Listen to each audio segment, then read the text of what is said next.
Bonjour à tous, alors je vous propose dans cette vidéo de commencer les révisions pour entrer sereinement en terminale. Alors quelque chose qui est très important au début de terminale, c'est de maîtriser les suites. Alors les suites, c'est un chapitre entier en première S, on parle de suites arithmétiques, géométriques. Ici je vous propose un exercice assez compliqué, on va le faire ensemble évidemment, mais avant de le faire, je vous en propose quelques autres. Donc voici les textes et je donne les liens à côté pour que vous puissiez vous entraîner progressivement à faire ce genre de choses qui tombent très souvent au bac. Le premier que je vous propose, c'est vraiment le grand classique, une suite arithmético-géométrique, définie ici par un plus 1 égale 0,8 un plus 30, et les questions très classiques, on introduit ce qu'on appelle une suite auxiliaire, on montre qu'elle est géométrique, ça c'est la question 1, et après on applique le cours. Vraiment c'est des choses à savoir faire, donc si vous voulez réviser utilement, il faut faire cette chose-là. Donc ça c'est le premier que je vous propose. Le deuxième, exactement du même type, une suite arithmético-géométrique, ici un demi de un plus 5, définition par récurrence, les mêmes questions, une suite auxiliaire ici, et là je rajoute un petit peu, pour commencer à vous habituer au symbole, des sommes de termes d'une suite donc arithmético-géométrique, plutôt intéressant, assez long à faire, donc évidemment il faut du temps, mais la rentrée c'est pas encore, donc vraiment préparez-vous, je pense que vous ne perdrez pas votre temps en faisant ce genre d'exercice, donc je mets le lien évidemment à côté. Et en troisième exercice qui ressemble vraiment à celui que je vais faire juste après en direct, en tout cas dans cette vidéo, voilà, le même genre d'exercice, c'est vraiment un petit peu compliqué, mais ça vous permet comme ça de vous familiariser avec des choses un petit peu plus difficiles. On est donc parti pour l'exercice que je vous proposais. Et pour tous ceux qui semblent un peu perdus, eh bien, je vous invite évidemment à faire l'exercice de la playlist de première S sur les suites avec donc les définitions arithmétiques, géométriques, c'est assez progressif. Il y a beaucoup de travail, mais ce que vous faites maintenant, évidemment, vous n'aurez pas à le faire dans l'année, donc on y va. On est donc dans notre exercice ici. Alors, je vous introduis deux suites ici. La suite UN, définie par donc récurrence, et ensuite une suite Venn définie directement grâce à cette suite UN. Première question, on va montrer que la suite Venn est géométrique. Alors ça, c'est assez classique, mais il y a beaucoup de calculs. Pour montrer qu'une suite est géométrique, c'est toujours la même chose. Il faut montrer bien, que Vn plus 1, un terme, est en fait toujours Q fois le terme précédent Vn, avec un nombre Q ici qui est constant. C'est-à-dire que pour passer d'un terme au suivant, on multiplie toujours par le même nombre. Ce nombre s'appelle la raison, je vous rappelle. On ne la connaît pas à l'avance ici. Donc qu'est-ce qu'on va faire? Eh bien, on va partir de Vn plus 1. Et on va essayer de transformer Vn plus 1 pour revenir à quelque chose, un nombre fois Vn. Alors pour ça, on regarde de quoi on dispose. Et on ne dispose pas de grand-chose au départ d'un exercice. On dispose d'abord de la définition ici de Vn. Donc Vn, qu'est-ce que c'est? C'est un plus 4 sur un moins 1. Donc Vn plus 1, j'utilise cette relation de récurrence au rang suivant. Donc j'aurai Vn plus 1 qui vaut non pas un, mais un plus 1, plus 4 sur un plus 1 moins 1.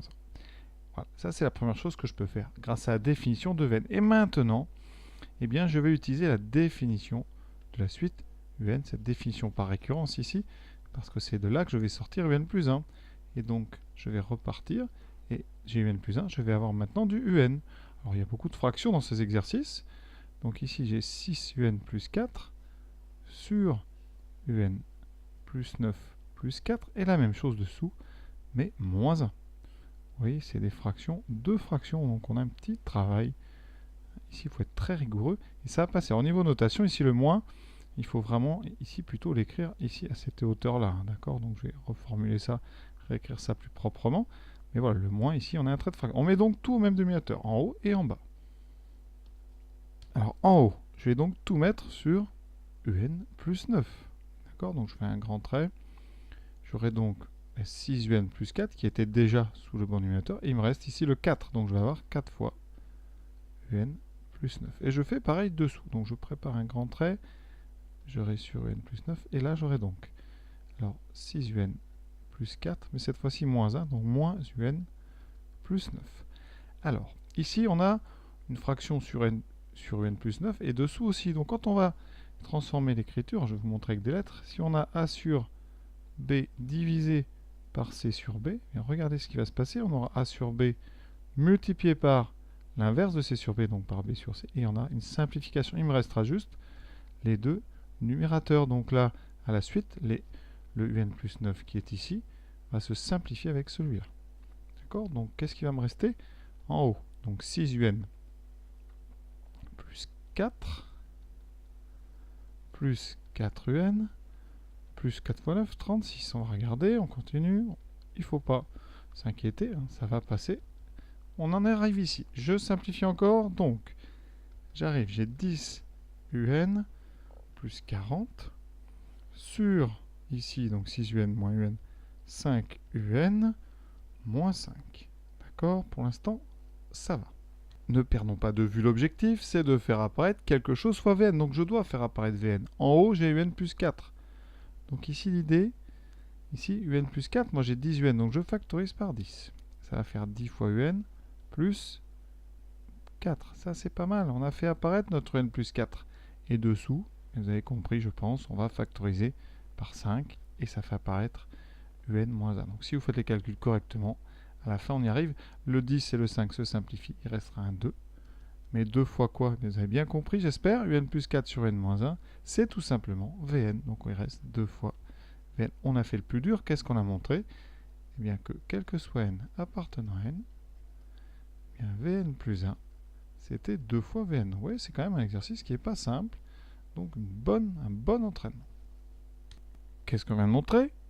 Que Vn est donc géométrique de raison 2. Alors j'avais pas donné son premier terme, j'ai oublié, donc on va le faire tout de suite. Un premier terme, quel est le premier terme? Il faut calculer V0. Alors V0, comment on le trouve ce V0? V0 c'est U0 plus 4 sur U0 moins 1. Vous voyez bien, ce que j'ai ici souligné en jaune, je l'utilise pour n égale 0. J'ai U0 plus 4 en haut, U0 moins 1 en bas. U0 vaut, c'est donné dans le texte, je vais le surligner pour que vous voyez bien, U0 c'est 5. Donc ici j'ai 5 plus 4 sur 5 moins 1, qui me donne 9 sur 4. Ça fait 9 quarts. Donc Vn est géométrique de raison 2, avec un premier terme V0 qui vaut 9 quarts. Alors, ça va nous permettre de trouver l'expression de Vn en fonction de n. Pourquoi? Eh bien, on sait, c'est du cours, une suite géométrique de raison Q.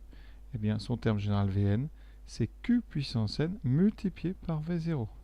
Donc ici, on a V0, c'est 9 quarts, multiplié par la raison qui est 2 à la puissance n. Donc, on a trouvé, pour tout n appartenant à l'ensemble des entiers naturels, la suite Vn, c'est 9 quarts multiplié par 2 puissance n. Ça, on va le garder parce qu'on va s'en servir pour trouver l'expression de un. Cette fameuse question 3, on connaît Vn, maintenant il faut trouver un. Alors, pourquoi elle est difficile? Parce que vous savez que Vn, c'est un plus 4 sur un moins 1. Et vous connaissez Vn. Et donc, vous cherchez un, mais un apparaît 2 fois. Donc, il va falloir transformer cette égalité, d'accord, de façon à avoir ici les un tous à gauche, les Vn tous à droite. Pour ça, évidemment, on va supposer que un est différent de 1 et on va faire un produit en croix. Ça va faire Vn multiplié par un moins 1 est égal à un plus 4, d'accord? On va développer, ça fait Vn fois un moins Vn. Alors maintenant, il y a 2 Vn, ça c'est pas grave. Et ce qu'on va faire, c'est mettre tous les un à gauche. Les un, j'en ai Vn fois un, et c'est celui-là ici qui fait moins un. Et à droite, et maintenant, je vais mettre ce Vn ici, je vais ajouter, ça fait Vn plus 4. Voilà. À gauche, on n'a plus qu'à factoriser par un. C'est ce qui donne un fois Vn moins 1. Et vous voyez bien, on est presque arrivé. On n'a plus qu'à diviser. Donc, pour tout n appartenant à n, un vaut Vn plus 4 sur Vn moins 1. Et on a tout simplement remplacé, maintenant, c'est la fin, on a juste à remplacer Vn par sa formule, celle qu'on a trouvée dans la question 2.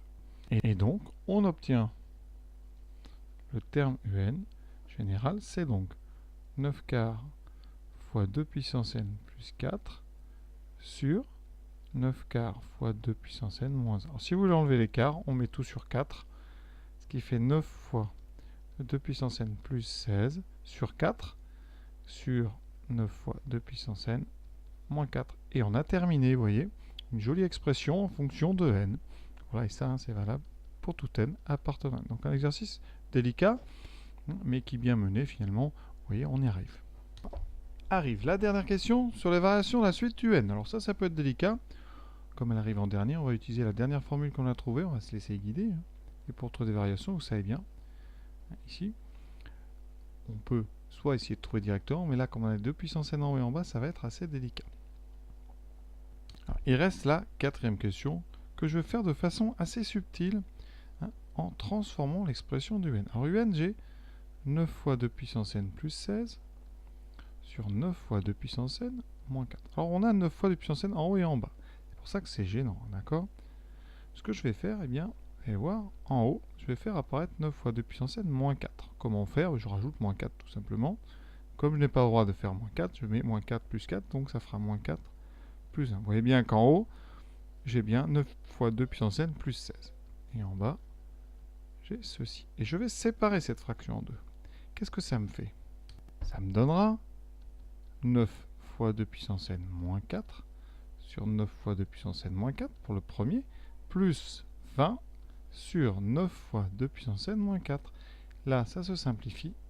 Il me reste donc 1 plus 20 sur 9 fois 2 puissance n moins 4. Alors là, c'est beaucoup plus simple, même si vous n'en êtes pas aperçu encore peut-être, c'est que le n n'apparaît plus qu'une fois. Et donc, on va pouvoir bien travailler assez vite, vous allez voir, à partir de 2 puissance n.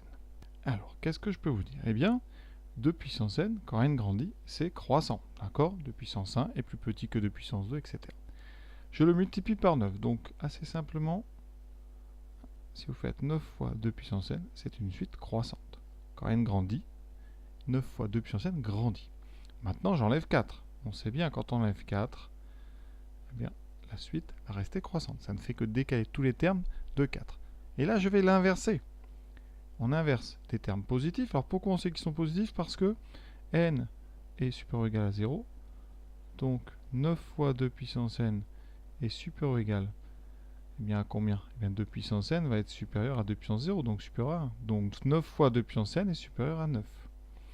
Et comme on enlève 4, eh bien, ceux-ci, c'est des termes strictement positifs. Donc, quand je les inverse, eh bien, ils vont rester positifs. Et donc, on inverse une suite croissante positive, on trouve une suite décroissante positive. Et ça, c'est intéressant. C'est une propriété du cours. Ensuite, chose simple, je multiplie par 20. Donc là, on peut même le mettre direct. Quand on multiplie par 20 une suite, ça ne change pas ses variations.